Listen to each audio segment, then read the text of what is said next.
Ibag sa akong gipanghikay atong pag-birthday na mao ni ang akong pilmerong gipahikay sa akong manghod kay siya mao'y the best nga muluto di ani. Ang ngalan day ani sa atong gulay karon is gitawag ni siya og chop suey. Of course, pareha ra gyapon og pamaagi atong giuna ang shrimp. Mao kuno hinay sago sa atong chop suey shrimp na siya valor 150 lang. Dayon sa pagkakita ninyo kagaina nga akong gi-flash ang katong una niya nga giluto ang mga ulo to sa shrimp kay gikuhaan to siya og sabaw kay Selby putos siya patimpla enigma na sa pagbutang aning mga gulay sama ni ini ba akong gi-flash karon. So shout out sa akong manghod si Rachel Sugano. Siya ang akong gitahasan ani sa pagpangluto. Siya man may adunay potensyal ni ini. So mauna ni siya no lami kay daghan kaayo og broccoli og mao ni akong giingon sa inyo ha nga gibutang na ang katong pangpalasa ani sa shrimp. Usi inaana dai siya ang pagluto no pero ang kung ako ana mura na siya adobong. Ako ni ani simple ra jud kaayo pero siya naman so atong ihatag sa iya. Atong asab nang ipanghinambog kay nakadawat ni siya in situ sa tisda sa iyang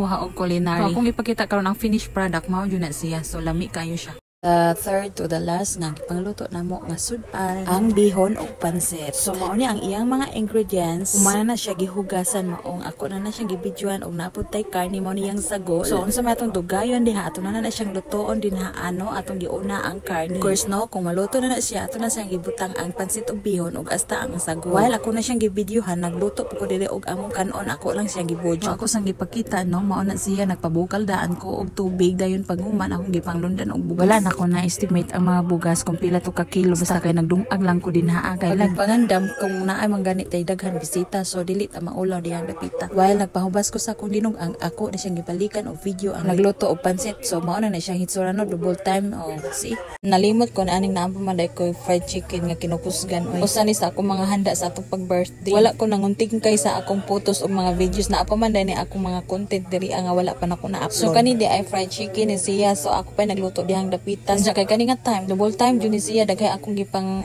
luto ay mao ni discard duhay kalan na ay kalayo nga kahoy ang gigamit na apoy gas stove. And then of course ako siyang napili nga dihaan jud sa kahoy lutoon kay dugay jud ni siya. Lutoon kay mo consume pag duha ka oras or tulo basta daghan-daghan imong i-fried chicken diha. So makita man ninyo no kani nga time ako na siyang gipangbalik kay luto naman ang pikasay. So di ay sa pagbalhin ako ani dili sa kalayo nga kahoy ang atong gigamit. Naana day ko naluto ani daghan-daghan sa pero wala na ako nakuhaan og video. Kalimot na jud ko og video ato aniya kay ngano dagan biya pang ato bang gipangluto namo lagi so siya sa adang taon diha agani. So that's it na human nag-use salamat. So ani ana kita sa exciting part nga giluto ang kari-kari. So giuna sa ang mga panakot ug makatawa ko dinha sa among kaha kay kadako-dako man sa ang giluto kay grabe rang gamaja wara katunga sa kaha. Sige na lang oy kay at least na ata gilutoan din nga insa. Unsa na pagajunis gasol nakatak-ang pero amo ning gimbalik dito sa kanang kalayo oy kay maulaw ta dinas atong stove babuak unya bitaw oy. Amo ana ibalhin sa kalayo kay aron ang kainit mausad unya dali ra siya maluto kay naa sa kalayo sama ning naa sa kahoy batan man gyud to siya mainit. Silbi madaghanan man mo siya og sugnod dayon. Dili ka maglisod kay fit siya dili siya lisod